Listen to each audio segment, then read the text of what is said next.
বাংলার লোক সংস্কৃতির 3 ধারার বাহক 3 মা লক্ষ্মীকে নিয়ে খেলবো আজকের পর্ব। Please welcome.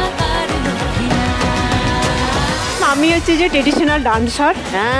আমি 13টা কোর্স নিয়ে ডান্স করি।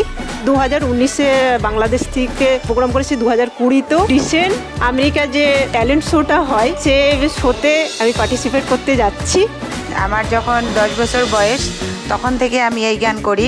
এই ঠাকুর আমার যেদিন বিয়ে হয়েছিল সেদিনই আমার মা আমার হাতে তুলে দিয়েছিল। জ্যোৎস্না এই গান না কত বছর বয়স থেকে? 13 বছর বয়স। 13 বছর। হ্যাঁ। আচ্ছা, আগে ছিল মানে ধুমড়ি নাচ। ধুমড়ি, তাহলে ওইটা আমার দিদি করেছিলেন, তখন দিদি আমাকে শিখালো। একটা দেশলাই কাঠি আমি না না।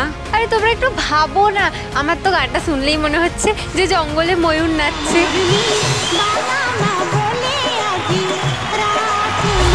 লাখ টাকার লক্ষ্মী লাভ আজ সন্ধে 6টায় সান বাংলায়।